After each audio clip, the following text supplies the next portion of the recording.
Guys हमारी कल के एपिसोड में आप देखोगे कि जब साइका घर वालों को कागजात देकर अपने रूम में आ जाती है तो ऐसे में फराज भी वहाँ पर आ जाता है, पर वो बहुत गुस्से में होता है। तो ऐसे में फराज साइको को कहता है कि मैंने तुम्हें मना किया था कि घर वालों को फाइल मत देना, इनको बताना भी मत। तो ऐसे में साइका को भी बहुत गुस्सा हो जाता है और कहती है कि हम इन लोगों को धोखा नहीं देना चाहिए, इन लोगों की हमारे ऊपर मेहरबानी है। जब से हम कंगाल हुए उन्होंने हमें ही बना दी और उनकी हमारे ऊपर बहुत मेहरबानी है। तो ऐसे में फराज कहता है साइका को कि तुमने मेरी इज्जत 2 टके की कर दी। अच्छा सा मौका था और तुमने ये भी गंवा दिया। अच्छी दौलत हमारे हाथ लगने वाली थी, वो भी तुमने गंवा दी। तुम बहुत पागल हो। ऐसे में साइका फराज से कह दी कि पागल तो आप हो गए हैं, आप सब कुछ भुला बैठे हैं। इन लोगों ने आप पर मेहरबानी की, वो भी आप भुला बैठे हैं। उधर आप अगले सीन में देखोगे कि रायला जब अपने कमरे में उदास बैठी होती है तो वहाँ पर हबीब भी आ जाता है। हबीब रायला से कहता है कि तुम ऐसे क्यों बैठी हो और तुम्हें क्या हुआ है, तुम्हारी तबीयत तो ठीक है ना। तो ऐसे में रायला हबीब को कहती है कि बहुत अरमानों से आप मुझे यहाँ पर ले आए थे ना कि मैं यहाँ पर खुश रहूँगी, पर यहाँ तो मेरी कोई इज़्ज़त भी नहीं है, कोई मेरी इज़्ज़त भी नहीं करता। यहाँ पर आप मुझे क्यों लेकर आए थे जब आपको यहाँ खुश रखना ही नहीं था मुझे।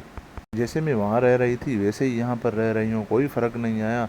आपने तो बड़े बड़े वादे किए थे और बड़ी बड़ी कस्में उठाई थी कि मैं अब तुमको वहाँ बहुत खुश रखूँगा, पर यहाँ तो मेरी कोई हैसियत ही नहीं है। मैं हबीब भी बहुत गुस्से में होता है घर वालों के ऊपर और कहता है कि तुमने देखा नहीं है वो मेरी क्या इज्जत कर रहे हैं, सब मेरे खिलाफ हो गए, कोई मेरी बात ही नहीं मान रहा, जैसे सबका दोषी मैं ही हूँ ऐसे समझ रहे हैं और मुझे चोर भी समझ रहे हैं। अब आखिरी सीन में देखोगे कि फ़ाकिर जब एनी को स्कूल छोड़ने जा रहा होता है तो ऐसे में वहाँ पर समीना भी आ जाता है और फ़ाकिर को कहती है कि तुम कहाँ जा रहे हो। तो ऐसे में फ़ाकिर कहता है कि मैं एनी को स्कूल छोड़ने जा रहा हूँ। तो ऐसे में समीना कहती है तुम्हें पता नहीं है कि अम्मी ने इनको स्कूल जाने के लिए मना कर दिया है, ये स्कूल नहीं जाएगी। तो ऐसे में एनी बेचारी खामोश हो जाती है और सुनती रहती है। तो ऐसे में फ़ाकिर कहता है कि मैं एनी को पढ़ने की जिम्मेदारी पूरी करूँगा, बाबा ने भी कहा था कि एनी को स्कूल जाना है और ये मेरी जिम्मेदारी है कि मैं स्कूल इसको लेकर जाऊँ और इसको आगे पढ़ाऊँ। समीना फ़ाकिर को कहती है कि मेरी और अम्मी की तुम्हारे आगे कोई हैसियत तो नहीं, जो हम कह रहे हैं वो तुम मान ही नहीं रहे हो। तो ऐसे में फ़ाकिर कहता है कि आपकी इज़्ज़त की बहुत अहमियत है और मैं आपकी इज़्ज़त करता हूँ, पर इसकी अहमियत भी मुझ पर फ़र्ज़ है। और एनी इंजीनियर बनना चाहती है और मैं इसको इंजीनियर बना के ही रहूँगा, ये इंजीनियर बनेगी, ये मेरा फ़ैसला है। तो ऐसे में फ़ाकिर उसको स्कूल छोड़ने के लिए लेकर चला जाता है।